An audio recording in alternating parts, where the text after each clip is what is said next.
तो आज हम लोग linear programming problem exercise 12.1 NCERT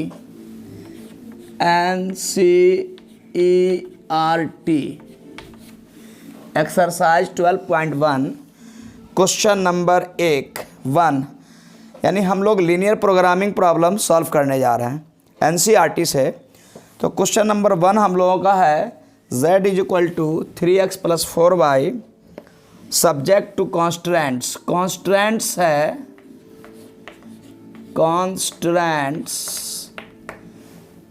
आपका है x + y लेस और इक्वल टू 4, x ग्रेटर और इक्वल टू 0, y ग्रेटर और इक्वल टू 0। अब इसको हम लोग सॉल्व कैसे करेंगे? ये हमारा लीनियर प्रोग्रामिंग प्रॉब्लम है करा कि मैक्सिमाइज़ कीजिए z को, ये z को मैक्सिमाइज़ करना है। तो जिसको मैक्सिमाइज़ करते हैं उसको हम लोग कहते हैं ऑब्जेक्टिव फंक्शन। और ये हमारा लीनियर कॉन्स्टेंट्स है जो x y पे कंडीशन है, रेस्ट्रिक्शन है, और जिसको हम लोग 11th क्लास में लीनियर इनइक्वेशन कहते थे। तो इस लीनियर इक्वेशन के करस्पॉन्डिंग जो इक्वेशन बनता है उसका पहले हम लोग ग्राफ खींचेंगे। चूँकि ग्राफिकली सॉल्व करना है इसको 1 मान लेते हैं और इसके करस्पॉन्डिंग इक्वेशन हम लोग लिखते हैं x + y = 4। अब देखिए इस कॉन्स्टेंट्स के करस्पॉन्डिंग इक्वेशन है x + y = 4। ये आपका लीनियर इक्वेशन है और इसका ग्राफ खींचना लीनियर इक्वेशन का हम लोगों ने 10th क्लास में सीखा था। तो अब इसका ग्राफ खींचेंगे तो इसके लिए हम लोग वैल्यू चार्ट यहाँ पे प्रिपेयर कर लेते हैं x y। अब देखिए अगर सपोज कर लीजिए हम y के प्लेस पे 0 पुट करते हैं तो x का वैल्यू 4 निकलता है, और x के प्लेस पे अगर 0 पुट करते हैं तो y = 4 निकलता है। अब हम लोग इस वैल्यू चार्ट से x + y = 4 का ग्राफ खींचेंगे जो 10th क्लास में हम लोग खींचते थे। तो चलिए हम ग्राफ खींचते हैं x + y = 4 का। तो देखिए इसका ग्राफ कैसे खींचेंगे। ये आप जानते हैं 10th क्लास में आप लोगों ने पढ़ा था। ये x एक्सिस है और ये y एक्सिस है। अब देखिए x = क्या है, x का वैल्यू 4 और 0, x का वैल्यू 4, y कोऑर्डिनेट 0, मतलब x कोऑर्डिनेट 4, y कोऑर्डिनेट 0 कहाँ होगा, x एक्सिस पे। तो x एक्सिस पे मान लीजिए ये 1 2 3 4, y एक्सिस पे या इतना ही डिस्टेंस यूनिट ऑफ 1 यूनिट यहाँ लीजिए 1 2 3 4। तो ये पॉइंट आपका हो गया 4 0, ये हो गया आपका 4 0, x कोऑर्डिनेट 4 और y कोऑर्डिनेट 0। चूँकि y कोऑर्डिनेट 0 x एक्सिस पे होता है, आप लोग जानते हैं कि y कोऑर्डिनेट 0, किसी पॉइंट का y कोऑर्डिनेट 0 कहाँ होता है, y कोऑर्डिनेट 0 x एक्सिस पे होता है। तो x एक्सिस पे यहाँ से यहाँ तक ये आपका डिस्टेंस है, ये 4 यूनिट है, और y कोऑर्डिनेट यहाँ 0 होगा, तो इस पॉइंट का कोऑर्डिनेट हो गया 4 0। वैसे 0 4 दूसरा देखिए 0 4, ये क्या है 0 4। तो 0 4 y एक्सिस पे हो जाएगा, चूँकि x कोऑर्डिनेट 0 यहाँ, तो ये हो गया आपका 0 4। और 10th क्लास में हम लोग ग्राफ खींचते थे, इस दोनों पॉइंट को मिला देते थे। तो स्केल के हेल्प से हम लोग इस दोनों पॉइंट को मिला देंगे। तो ये हो गया आपका x + y = 4 का ये ग्राफ हो गया। ये लीनियर इक्वेशन x + y = 4 का ग्राफ हो, जैसा कि आप लोगों ने 10th क्लास में सीखा था। अब आपको लीनियर इनइक्वेशन का ग्राफ खींचना है, तो ज़रा इस लाइन पे आप गौर कीजिए, ध्यान दीजिए। तो ये लाइन पूरे इस बोर्ड को, इस प्लेन को 2 पार्ट में बांट रही है। एक पार्ट ये नीचे आप देख रहे हैं जिसमें ये सब हिस्सा आ रहा है, ये सब पार्ट आ रहा है, जिसमें आपको ये ओरिजिन भी मौजूद है, प्रेजेंट है। और एक पार्ट इस लाइन से ऊपर का, ये सब पार्ट आप देख रहे हैं, ये सब पार्ट आपको दूसरे साइड में है। तो इस लाइन का 2 साइड है, एक साइड में आपका ये सब आ रहा है और दूसरा साइड ऊपर है। तो अब हम इस साइड से या ऊपर वाले साइड से कोई एक पॉइंट सेलेक्ट करेंगे और उस पॉइंट को हम टेस्टर के रूप में इस्तेमाल करेंगे। तो जनरली हम लोग जब ओरिजिन एक हिस्से में आता है तो उस ओरिजिन को हम लोग टेस्टर बनाते हैं, यानी ओरिजिन का जो कोऑर्डिनेट होता है 0 0, ये 0 0 हम इस इन इक्वेशन में पुट करके देखेंगे कि ये इन इक्वेशन जो है मतलब छोटा का जो सिंबल है स्मॉलर देन, सिंबल क्या है smaller than x plus Y smaller than 4 less than 4, तो इसको ये 0 0 सेटिस्फाई करता है कि नहीं। हालांकि आप 0 0 के अलावा 1 0 2 0 3 0 या इधर से 0 1 0 2 0 3 किसी भी पॉइंट को जो इस लाइन के एक तरफ प्रेजेंट है, हम कोई भी पॉइंट को टेस्टर बना सकते हैं। लेकिन जनरली जब दो साइड में से एक साइड, किसी लाइन के दो साइड में से एक साइड अगर ओरिजिन बिलोंग करता है किसी लाइन के दो साइड में, जैसे एक ऊपर वाला साइड और एक नीचे वाला साइड, दोनों में से जब कोई एक साइड में ओरिजिन बिलोंग करता है तो हम लोग ओरिजिन को जनरली टेस्टर के रूप में इस्तेमाल करते हैं। तो यहां पर आप देखिए कैसे करेंगे, putting 0 0 putting 0 0 in 1 in equation 1। देखिए इसमें 0 0 डालते हैं तो क्या होता है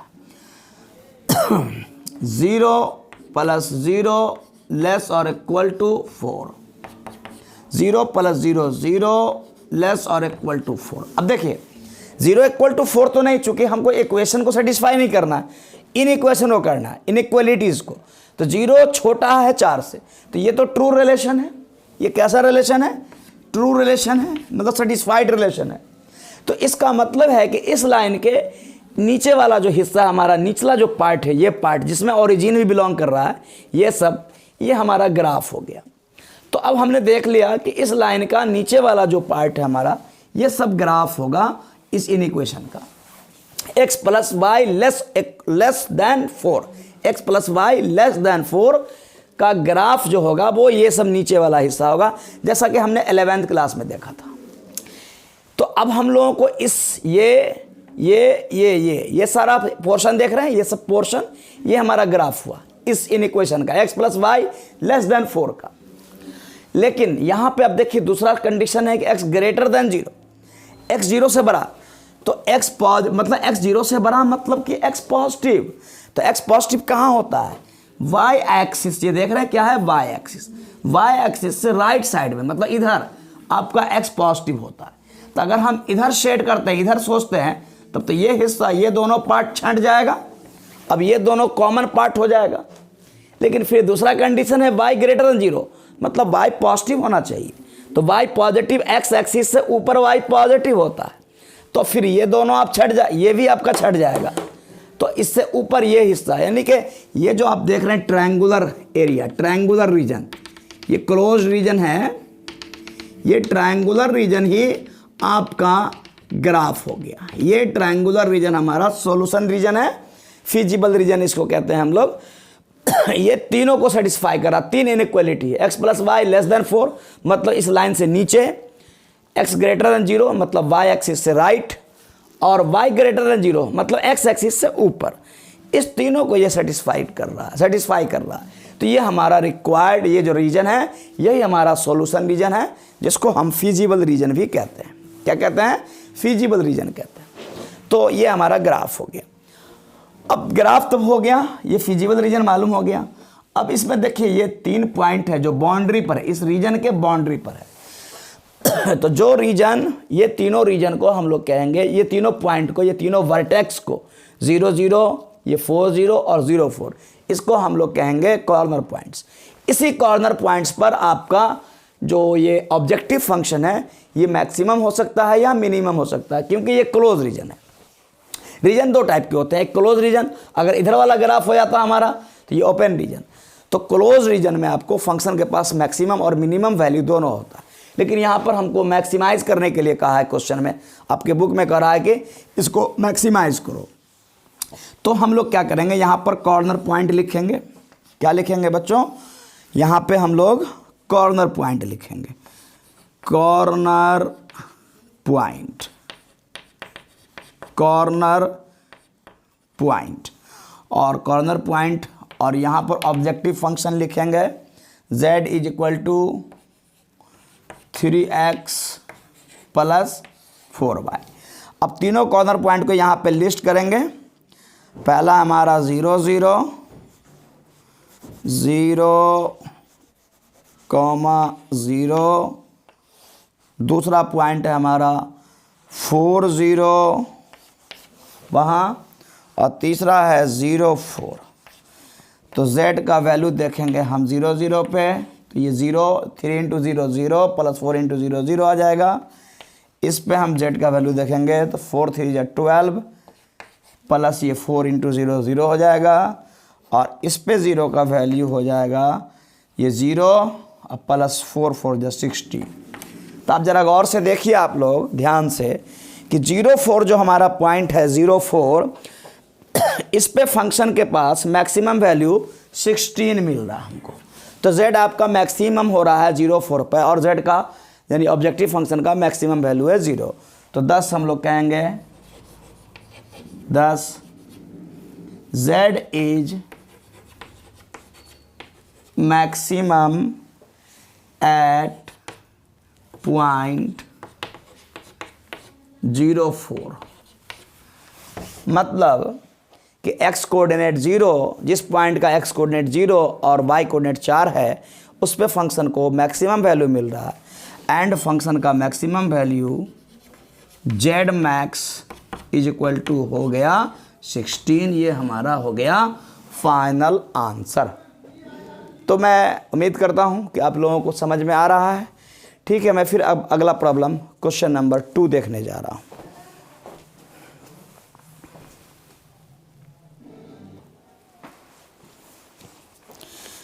तो अब मैं क्वेश्चन नंबर 2 देखने जा रहा हूँ। क्वेश्चन नंबर 2 क्या कहता है वो देखते हैं। क्वेश्चन नंबर 2 करा है, मिनिमाइज करिए z is equal to 3x plus 4y को।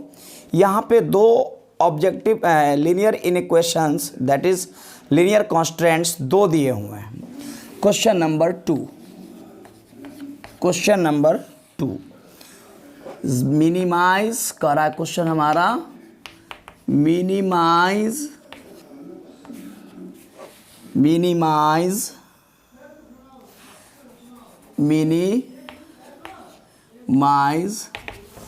z is equal to -3x plus 4y। z is equal to -3x plus 4y, और कॉन्स्टेंट्स हमारा linear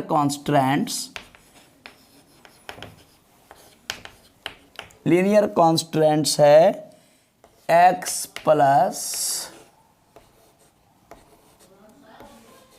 2y, x plus 2y लेस और इक्वल टू 8। दूसरा constants है हमारा 3x plus 2y लेस और इक्वल टू 12। और तीसरा कॉन्स्टेंट्स है x ग्रेटर और इक्वल टू 0, y ग्रेटर और इक्वल टू 0। देखिए एक बात ध्यान रखना आप लोगों को बच्चों कि लीनियर प्रोग्रामिंग प्रॉब्लम में x and y always positive होता है। ये पॉजिटिव होना ज़रूरी है, और नहीं भी अगर है तो इसको हम लोग एज्यूम कर लेंगे। और ख़ास करके लैंग्वेज वर्ड्स प्रॉब्लम में, तो वर्ड्स प्रॉब्लम में x ग्रेटर और इक्वल टू 0, y ग्रेटर और इक्वल टू 0, ये सब फॉर्मुलेशन तो नहीं होगा।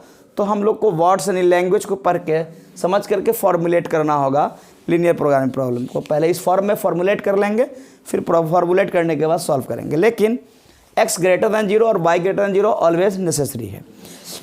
तो चले अब हम इसको फिर सॉल्व करते हैं सिमिलरली क्वेश्चन नंबर 1 के जैसे। सबसे पहले हम इस लीनियर इनइक्वेशन यानी लीनियर कॉन्स्टेंट्स को 1 मान लेते हैं, इसको 2 मान लेते हैं। अब इसके करस्पॉन्डिंग इक्वेशन यहाँ पे लिखते हैं, x plus 2y is equal to 8, and इसके करस्पॉन्डिंग यहाँ इक्वेशन लिखते हैं 3x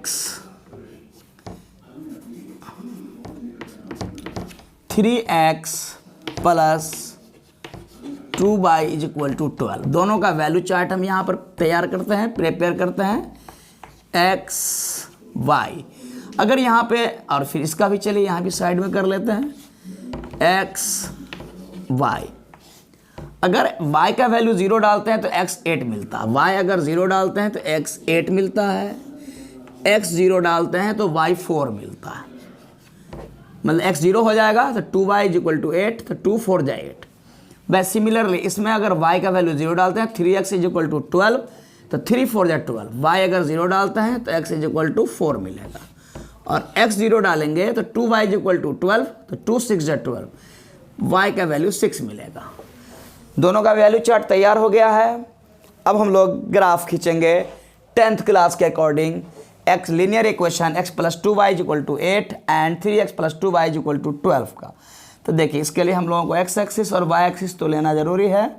तो हम ग्राफ पेपर पे जाएंगे, ग्राफ पेपर पे y एक्सिस और x एक्सिस हम लोग खींचेंगे। ये हमारा x एक्सिस है, ये x एक्सिस है, ये ओरिजिन है x डैश, ये y एक्सिस है और ये ओरिजिन है। चलिए x एक्सिस पे और y एक्सिस पे कितना यूनिट लेना चाहिए? 4 8 6, 4 भी है, 2 2 का यूनिट लेते हैं। 2 4 6 8, 2 4 6 8। चलिए पहला देखते हैं हम 8 0, 8 एंड 0। तो x कोऑर्डिनेट 8, y कोऑर्डिनेट 0। कैसे होगा देखिए गौर से आप लोग थोड़ा। 8 0 मतलब x कोऑर्डिनेट 8 है और y कोऑर्डिनेट 0, तो 8 0 ये पॉइंट होगा, इसको यहाँ पे हम मार्क कर देते हैं। ये हुआ हमारा 8, इसका कोऑर्डिनेट हुआ 8, 0। अच्छा, अब दूसरा है 0 4, यानी x कोऑर्डिनेट 0 y कोऑर्डिनेट 4। तो x कोऑर्डिनेट 0 कहाँ होता है? y एक्सिस पर। अब y कोऑर्डिनेट आपका पॉजिटिव है, +4 है, तो ओरिजिन से ऊपर। तो 0 4 कौन हुआ? ये पॉइंट हुआ, ये 0 4 हुआ आपका 0 4। इसको स्केल से हम लोग मिला देंगे ताकि सीधा जाए। हमारे पास स्केल नहीं है और ये ग्राफ पेपर भी नहीं है, इसलिए हम लोग ऐसे ही मिलाते हैं। थोड़ा मोड़ा हल्का फुल्का अगर टेढ़ा भी हो गया है तो एज्यूम कर लो तुम लोग कि ये सीधा है, हम लोग जस्ट मान लेते हैं। बट आपको ग्राफ पेपर में प्रैक्टिस करना है और स्केल का इस्तेमाल करना है ताकि बिल्कुल ये लाइन सीधा होना चाहिए। अब हम दूसरा हमारा ये हो गया ग्राफ किसका? x + 2y = 8 का। अब हम देखते हैं दूसरे लाइन का, इसका 4 0। तो 4 0 देखो बाबू यहाँ होगा 4 0, चूँकि x कोऑर्डिनेट 4 है, y कोऑर्डिनेट 0, x एक्सिस पे होगा। दूसरा 0 6, तो 0 6 देखिए यहाँ 6 है y कोऑर्डिनेट, x कोऑर्डिनेट 0, तो यहाँ होगा।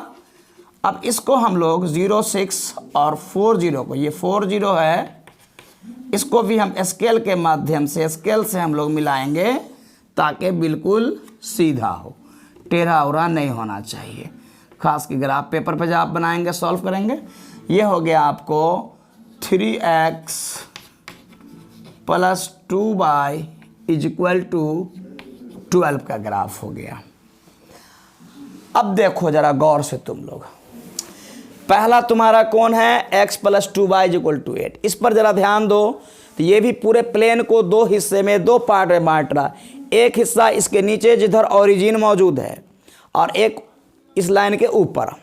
फिर दूसरा वाला लाइन देखिए, इसके भी ये भी पूरे प्लेन को 2 हिस्से में बांट रहा है।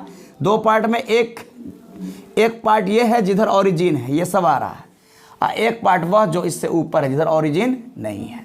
तो अब देखते हैं कि दोनों इन इक्वेशन को 0 0 जो ओरिजिन है यह सेटिस्फाई करता है कि नहीं करता है। यानी 0 0 को हम इसमें पुट करके देखेंगे। पुटिंग 0 0 इन इक्वेशन 1 एंड 2 में वी गेट, हम लोग क्या पाते हैं?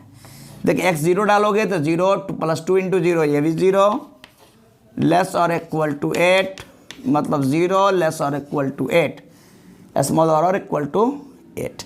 तो 0 8 से छोटा होता ही है, समझिए कि ये रिलेशन ट्रू रिलेशन हो गया।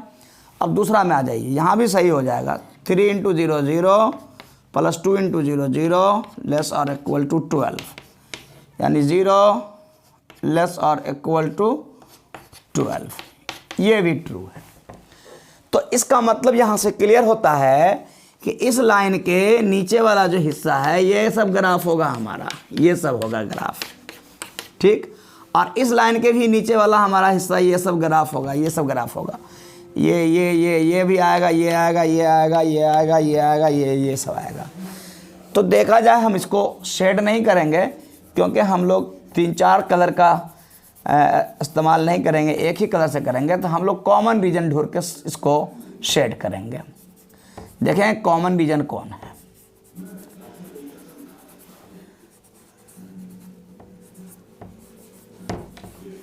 ओनली कॉमन रीजन को हम लोग सॉल्व करेंगे। देखिए जरा ध्यान से आप लोग देखिए,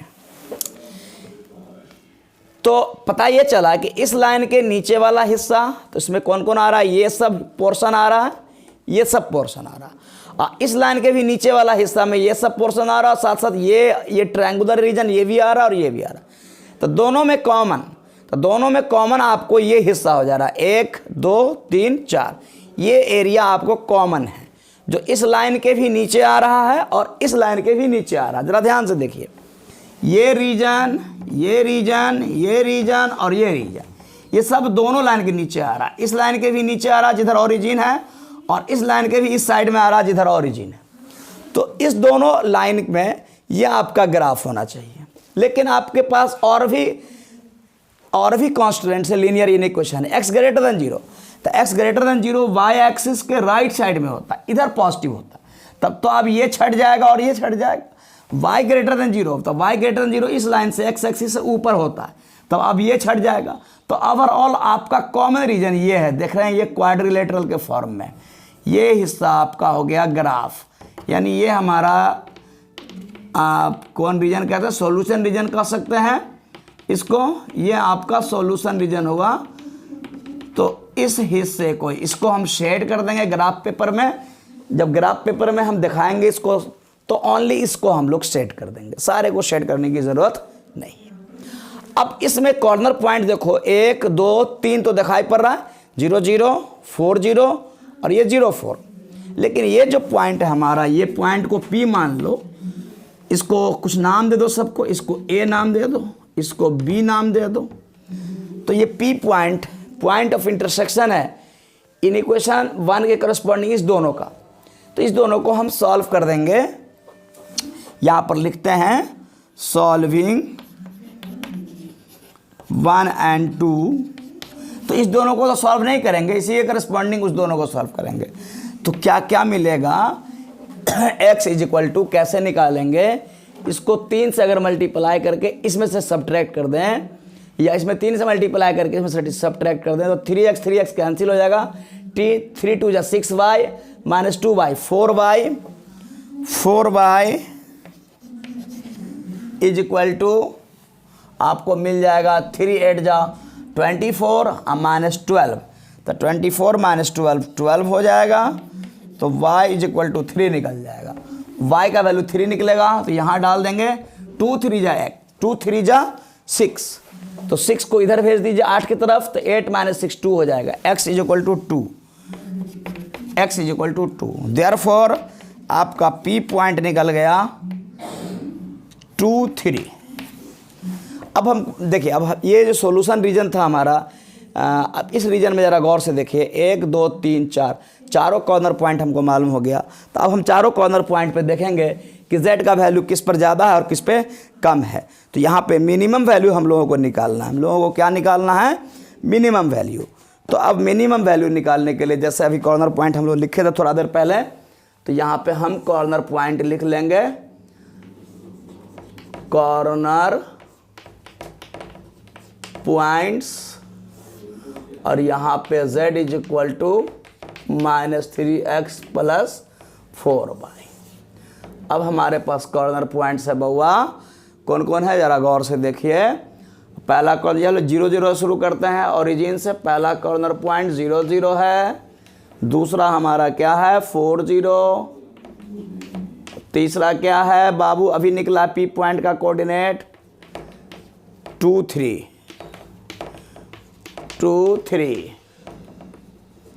अब तीसरा क्या है बउआ सब 0.4। अब चलिए z का वैल्यू पहले इस पर देखिए, इस पर तो 0 हो जाएगा, 4 0 डालिएगा, 4 0 अगर डालते हैं तो इसमें आपको z का वैल्यू मिलता है -3 4 जा -12 प्लस 0 यानी -12।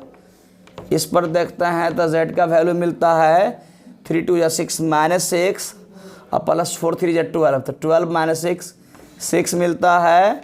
इस पे z का वैल्यू मिलता है 0 प्लस 4 4 जा 16।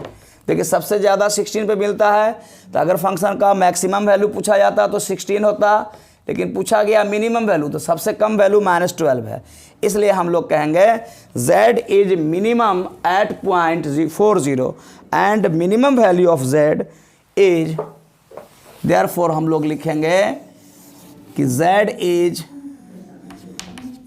Is minimum at .04 and z minimum is equal to -12 answer. चूँकि यहाँ पे कह रहा था कि z को मिनिमाइज़ कीजिए, किसको मिनिमाइज़ कीजिए, objective function z is equal to -3x + 4y को मिनिमाइज़ कीजिए। चलिए फिर हम अगला वीडियो प्रॉब्लम नंबर 3 4 लेकर अगले क्लास में प्रेजेंट होंगे। तब तक के लिए थैंक यू।